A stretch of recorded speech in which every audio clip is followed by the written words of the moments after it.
Hi everybody, thanks for staying with us. Down here at the Netball Centre, we've got Bree with an injured ankle, Alan Gray, the Cheerio physio expert, is going to show us the best way for you to tape an ankle. Alan, how are you? I'm very good. Better than Bree, obviously, but Yeah. now mate, the sprained ankle, Yep. what's the best method?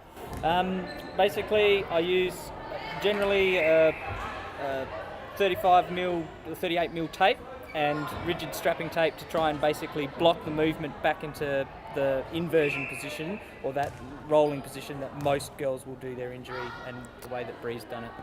Bree's done this one a few times? More than once. Not a lot of ligaments holding on there, is there, when you're just twisting that out? Generally not, and that's why we basically then suggest people continue on with their strapping techniques and do it as a preventative method, so that they don't just keep re-injuring the bone, because once you've done your ligaments and they're all ruptured up, then you're probably going to end up causing more damage to your joints. The difference between strapping and a brace, Alan?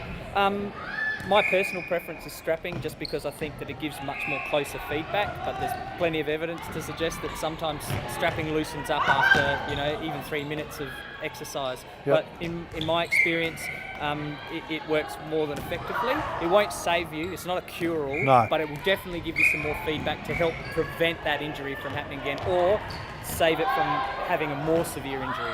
All right, the last question, Alan, then we'll get on to the demonstration. A lot of parents try and strap their kids. Yep. Strapping incorrectly is nearly as bad as not strapping at all, isn't it? I would suggest that's exactly the case, and there's plenty of ways of getting things wrong and making sure that you're causing more problems than good. So I'll often get people who are getting foot cramp, or they'll get tendinopathy set up because they're overusing a different part of their ankle because someone's trying to jam them up in a position that they shouldn't be. All right, now history tells me there's a bone somewhere along here. If you get the tape pretty close to that, you numb the foot up pretty quickly. Correct, base of fifth metatarsal sticks out in through there, and something that I don't want to cut too close to that bone, I'll always try and stick behind it. Behind it? Yep. All right, best way to start? Basically always using my anchors first, so picking a relatively low area. I don't want to come up too high in their calf, so I'm just going to come around maybe about an inch, 3 centimetres, 3.5 centimetres above the ankle. Really light around the ankle, there's no tension on that. That's literally just to be a bridge for the rest of the tape. And you've just aggravated all the people that tear tape for the first time, just how easy you did that.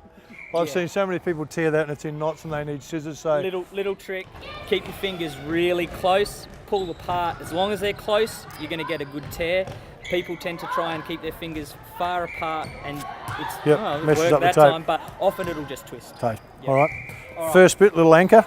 Yep, so I got my anchor, and then from there I'm going to try and get Bree to hold her foot in what I consider to be the neutral position. So we don't want to jam her up into that opposite position to save the ankle, and I think that's a mistake that a lot of people make, is it will limit the range of motion in the ankle. We do just want to protect from that inversion position, but I want her in neutral. So what I'm going to do is start onto the inside and do my 2 stirrups. So starting on the tape, measure my tape, tear it again, gently pulling up on the outside, and I'm going to come halfway through that bone, but I'm sticking on the heel. Yep. Okay? I'm going to take my second strip of tape, half overlap it, and always give it a bit of a rub, warm up that glue. Measure it again, half overlapped, and I'm covering what we call the lateral malleolus, or that little lump of bone that sits out onto that outside of the ankle. Pulling up on the outside, because then it's going to give me more tension to prevent her going into that inversion. Interesting question. How much pressure, Alan? Because you're putting a reasonable amount there. So someone doing it for the first time, what would be some advice you'd give them? I would say probably a pull-up of about 70%. I'm not trying to lock that ankle up. I don't want to see it move, but I definitely want to keep that tension in, mainly on the outside of the ankle. So about 75% pressure. Then I'm going to do my 2 figure of 6s. So I'm going to start probably halfway between those 2 strips of tape, coming around the heel, and we come across the front of the ankle joint. So often in through there, you'll get that little dimple, and this is where the ligament sits, and I want to give some protection across there. So I'm going to come across that ankle, keep the tension within the tape before I tear it. It's a handy little trick to make sure that you don't get creases. My taping teacher will be very impressed. You do see that a lot though with people that tape. They get a wrinkle in the tape or a crinkle. Yeah. I mean, can cut into the skin. Absolutely, and if you come too low across the ankle joint, then it will tend to rub. Those people that do get, I'll often use a Band-Aid or something like that to prevent, and I never tape over an open wound. I'd always Band-Aid that first if it was already cutting in. So then I'm going to do the opposite figure of 6, okay, coming across. This is often the tendon that sits on the top, tibialis anterior, that does cut and tear. Yep. That might be the one that people want to try and protect the most.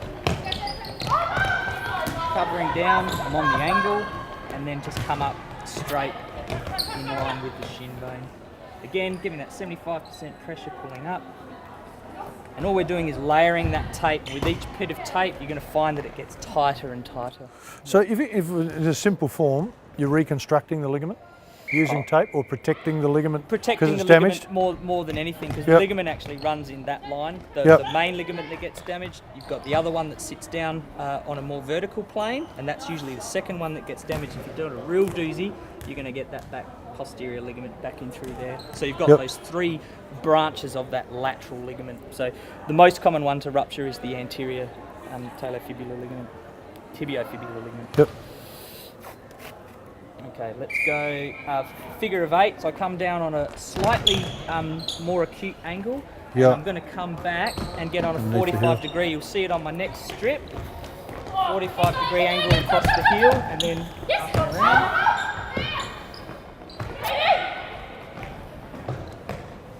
Back to where I started, so I end up finishing on the same piece of tape. So this time you'll see it, I'll come on that 45 degree angle. These are your figure of 8s, or your heel locks, as they're also referred to. Out on 45. Back up and around to where we started. And then from there, you just anchor off the tape. Make sure that it doesn't go anywhere. Looks nice and neat.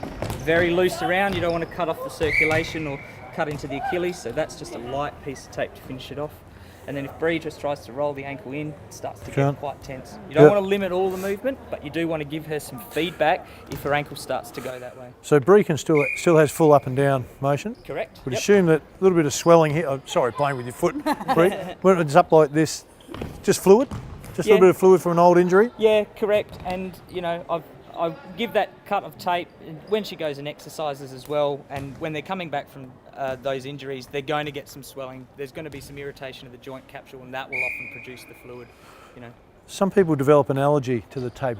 If Bree had to tape every day or twice a day to train, is there an alternative, an underwrap or You can definitely do it. Some people will use the foam underwrap that they'll just run around. I don't tend to find that works as well. What I prefer to use is a hypoallergenic tape. They've usually got a white tape that they'll use that you can basically place underneath, and I would normally then just do a strip through the anchor before I put the first rigid tape on, and at least 1, if not 2 that come across that I can tape on. If you're allergic to the tape, I would only ever cover the rigid tape on an area of that white tape. I would never put it directly on the skin. I'm a parent at home. Young daughter's injured her ankle and done all the icing, all the recovery stuff. Now she needs to tape. Where does she need to go to learn how to tape it properly? Where are you hiding?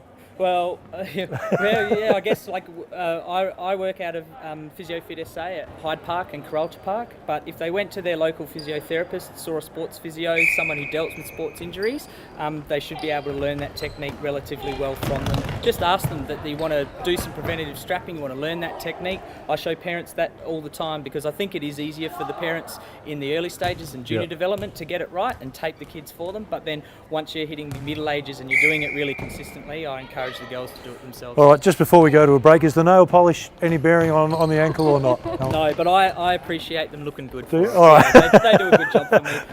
Shaved legs, painted. It helps, does it? All right, terrific. Alan was our man out here with the Cheerio netball girls. How to strap an ankle. Get in and see him if you need to know the right way to do it. We'll be back with more in a moment.